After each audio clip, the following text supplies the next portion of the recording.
وما خلقت الجن والإنس إلا ليعبدون. Question d'une sœur. Salam alaikum wa rahmatullahi wa barakatuh. Qu'Allah Azza wa Jal vous préserve, cher, ainsi qu'à vous tous présents dans ce salon. Cher, ça fait un moment que j'ai des ballonnements au niveau du ventre. Et cela se déclenche souvent dans la prière et même après. Au début, avant de rentrer dans le din, je n'avais pas ce problème. C'est-à-dire quand je priais, je ne ressentais aucun ballonnement. Mais depuis que je suis rentré dans le din, alhamdoulilah, j'ai beaucoup de ballonnements. Au début, quand cela m'arrivait, je recommençais mes ablutions et ma prière. Mais quand cela est devenu fréquent, je ne savais plus quoi faire. Donc j'ai cherché des fatwas de savants sur ce sujet qui disaient que si c'était fréquent, alors il fallait faire les ablutions avant chaque prière et ne pas tenir compte si quelque chose sortait. Le problème, c'est qu'il y a des périodes où je n'ai pas de ballonnement, genre 3 ou 4 jours, mais cela peut revenir d'une prière à l'autre, donc je ne sais pas si je dois sortir de la prière ou continuer. Et cela ne m'apaise pas du tout, car j'ai peur que ma prière n'est pas acceptée à chaque fois. Qu'est-ce que je dois faire?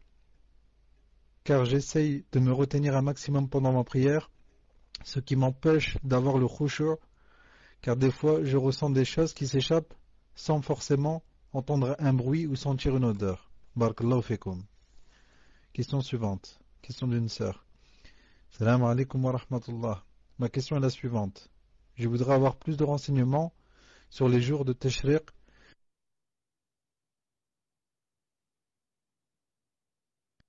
Naam, Afoun pour t'avoir mis le rouge. Muslim, puisque ce sont les 3 dernières questions, on va répondre comme ça, une à une, Inch'Allah Ta'ala, comme ça. Surtout que la première est longue pour que je la relise pas, Inch'Allah Ta'ala, encore une fois.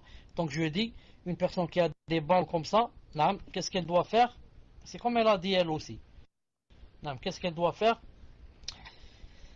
Elle attend le moment où elle sent, yani que elle est plus ou moins bien.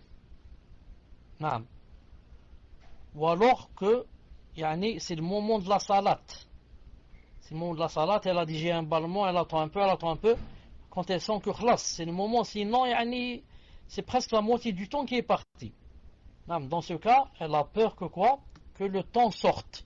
Dans ce cas, qu'est-ce qu'elle fait? Elle fait le wudu et elle est excusée, même si dans la salat, il y a quelque chose qui sort. Alors que elle dit, il y a des choses qui s'échappent sans pour autant entendre un bruit ou bien sentir une odeur. Et moi je lui dis, c'est le contraire. Même si tu entends un bruit ou bien tu sens une odeur et que tu as attendu, comme j'ai dit, à la dernière minute, tu as fait l'ourdo, tu es rentré dans la salat, tu es excusé. Comme ça on dit les savants.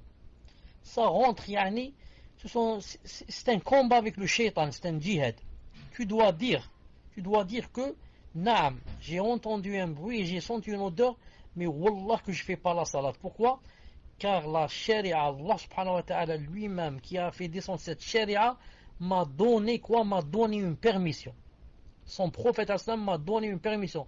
Les savants, les héritiers du prophète m'ont donné la permission. Ils m'ont dit, quand une personne est atteinte d'une maladie pareille, elle doit attendre quoi? Elle doit attendre le moment de la salat. Ensuite, elle fait les ablutions et elle rentre dans la salat. Il arrive, quoi qu'il arrive, elle ne doit pas refaire la salat. Donc c'est comme ça qu'elle doit marcher, Inch'Allah Ta'ala, et faire le djihad au shaitan et de lui dire, même si toi tu veux me faire des waswas, je t'entends pas. Moi je ne refais pas la salat. Shahfik. Naam. طيب, اتفضل Inch'Allah Ta'ala pour une deuxième question.